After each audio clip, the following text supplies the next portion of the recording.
How's it going, everyone? A bit of an update on the PlayStation Plus Premium titles. The PS2 games that are coming to PlayStation 4 and 5 do come with some new updates, quality of life improvements.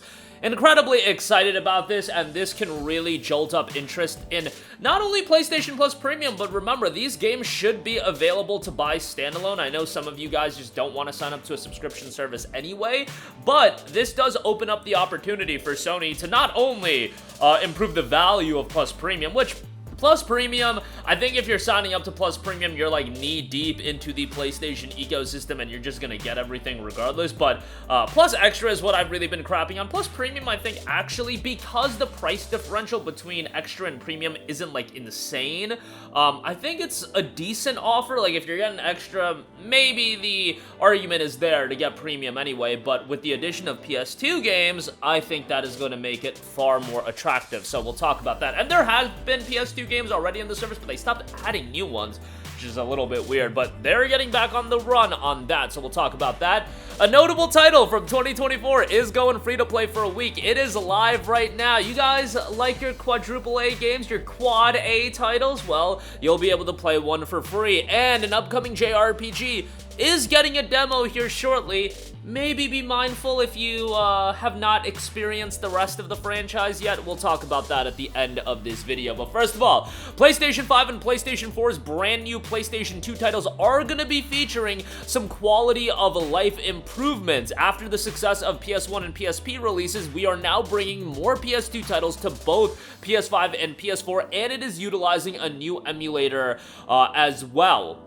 They are bringing some of the new quality of life improvements, such as quick saving, up-rendering, rewind, and custom video filters. These will all be implemented for the PlayStation 2 title. Sony's already had a few PS2 titles on PS4. The emulator's been questionable, to say the least, but with this one, hopefully it's much better. Obviously, we have Tomb Raider Legends that will be dropping, Star Wars The Clone Wars, and most excitingly of all, Sly Cooper and the Thievius Raccoonus. You guys tell me, should I be getting this excited over a game from the early 2000s by Sucker Punch? I mean, Sucker Punch has been putting out phenomenal games for a long time, but Sly Cooper at this point is one of those IPs that I feel like people love but is long forgotten about. It is a part of a bygone era, so to speak. That era where PlayStation 2, Sly Cooper was like a tertiary franchise for the PS2. If you really think about it, as great as Sly Cooper was and as much as I loved it, Sly Cooper was not in the mix for the elite PlayStation 2 franchise. It was very much like,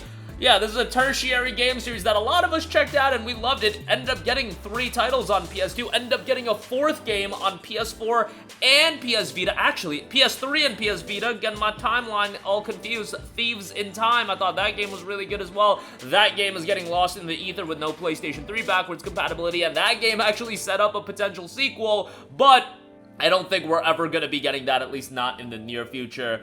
That game I don't even believe was done by Sucker Punch. Yeah, Thieves in Time was not done by Sucker Punch. I would say Sony, it would probably be a pretty advantageous position to be in, task some of these smaller studios with a game like a new Sly Cooper. You're burning $100 million into Concord, and I don't know how that game's gonna turn out. I'll be real, 18% like to dislike ratio. The gaming audience is crapping all over it. Why don't you take $100 million and give me a new Sly Cooper? Like, I'm just saying, but nevertheless, at least for now, we can revisit Thievius Raccoonus, and hey, if it sells well enough on PS4 and 5, outside of just Plus Premium subscriptions, maybe they'll, in this lifetime, revisit Sly Cooper. We'll see if that does ultimately happen. And I know that Sly did have an HD trilogy on PlayStation 3, but again, Sony's too lazy to do PlayStation 3 backwards compatibility, and they want to sell you these games again, I guess, so we're gonna be buying them again. That's just the way the game is played. They also have the Ratchet collection, Future, Crack in Time, Tools of Destruction, the HD collection, all those games, God of War collection, all those games just getting lost in the ether. But they can re-release them as PlayStation 2 on PS4 titles for now. Moving on from that, your Quad A Game of the Year, and one of the best games of this generation, Skull and Bones, is going free to play from May the 30th until June the 6th. Alright, that is a little bit of a stretch.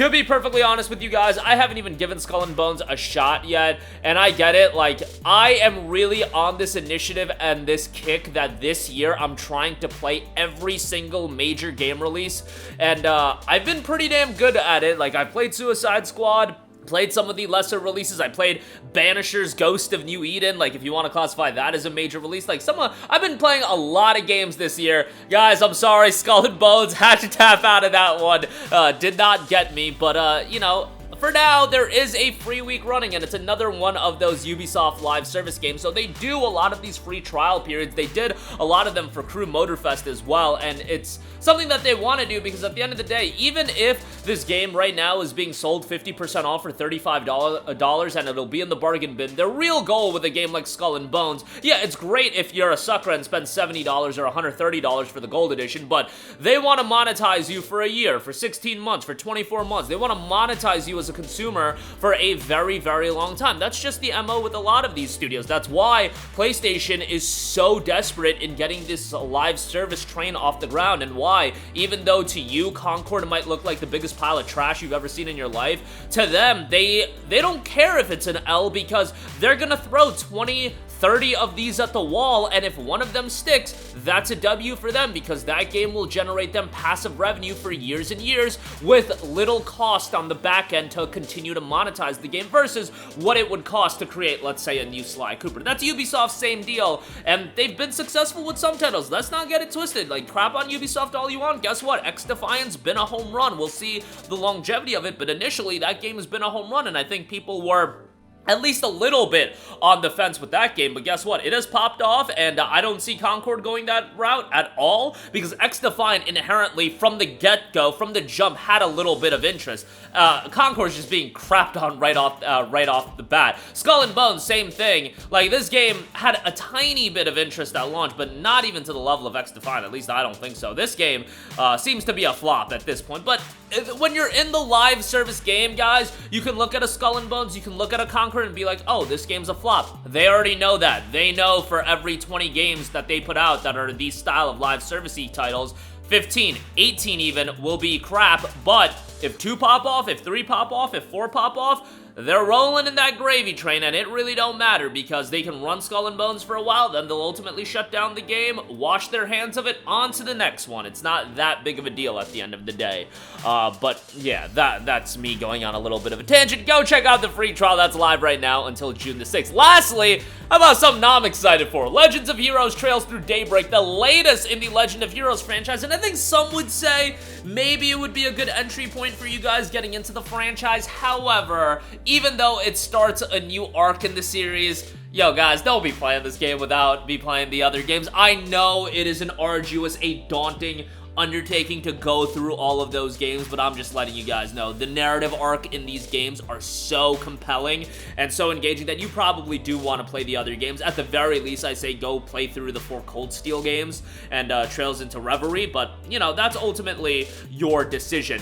Trails Through Daybreak, for those of you caught up, will be getting a demo here shortly, and the game is scheduled for a full release on July the 5th. They have a little bit of an overview on the story. Like, again, I won't go into that, but definitely do check out the other Legend of Heroes titles. Unfortunately, on PlayStation, you can't play all of the games. The Sky Trilogy still is not available on PlayStation 4 or 5. It's on PSP, it's on PC. That's where most people play it. You can play the Crossbell arc, and you can play the 4 Cold Steel games and Trails into Reverie. All of those are available on PlayStation 4 and 5, but, you know, the Sky Trilogy is what kicks off the series, so that's a little bit of a bummer, but what can you do? But that'll do it for me. Again, a bit of a PS Plus update and great news for the PS2 titles that will be coming to PS Plus as they will be getting updated. Skull and Bones going free to play live right now. Not free to play forever. Let's not get it twisted. I worded that incorrectly. It's going free to play for the week until June the 6th. Go check that out if you're interested in Legend of Heroes Trails Through Daybreak, excuse me. I was about to say Trails into Reverie. That's already out. Trails Through Daybreak will be dropping on July the 5th, but the demo will be coming on June the 4th. That's going to do it for me. Let me know all of your thoughts in the comments section down below. Sound off there. Thank you for watching, and goodbye. Hey guys, we hope you enjoyed the video, and if you did, make sure to hit the subscribe button, and if you're already subscribed, do us a favor and hit the bell icon. This way you'll be notified whenever we post a new video. That's the best way to keep up with all of our uploads, and we usually try to upload 2 videos a day. And with the bell icon hit, you'll be notified whenever we do upload a video. As always, thanks for watching.